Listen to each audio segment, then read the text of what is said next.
So, Jamie, everyone has been waiting for the Laurie Strode and the Michael Myers reunion. So, what can fans expect in this edition?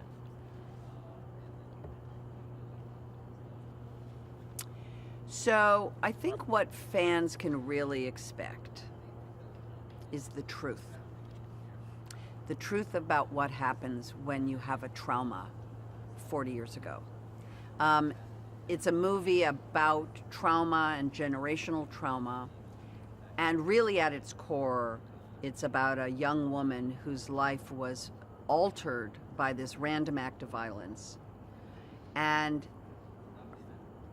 hopefully it resolves with a woman being able to take back the narrative of her life away from her perpetrator. Let's talk a little bit more in detail about your character. Where did we leave her 40 years ago, and how will people relate to her today? The last time anybody saw Laurie Strode, she was in the hallway of her house.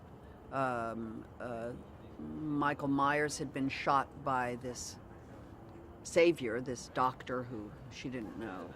And the last thing she said in the movie to the doctor was that it was the boogeyman, that she understood through the trauma of what occurred that there is a pure evil and that this creature was the boogeyman.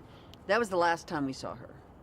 Now, 40 years later, we find her living in isolation. She's had her child taken from her years ago.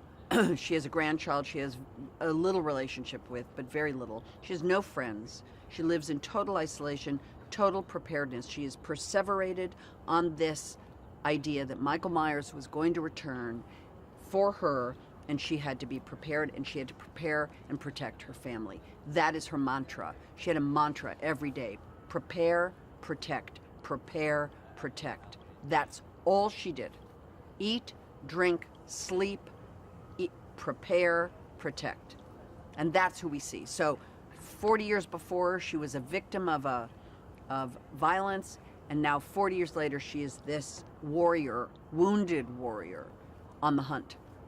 And speaking about the boogeyman, what do you think it is about Michael Myers that makes him so frightening? And you know that horror has evolved since we've seen him. So is it still the same fright level? Are we still going to get that from this edition of Halloween?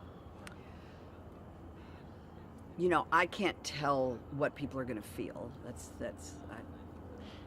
I can tell you that I've seen the movie with audiences, and it is a very powerful reaction.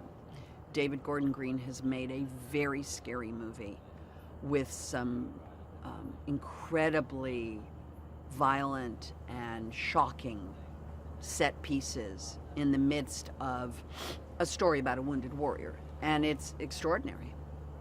What is it about Michael Myers that makes him so scary to everyone?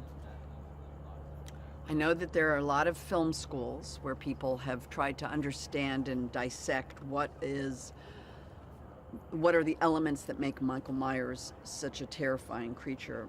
I think there's the fact that he's human but inhuman. He's there but enigmatic. He is faceless, emotionless, and yet impervious. And that combination is just terrifying. It's hard to explain why.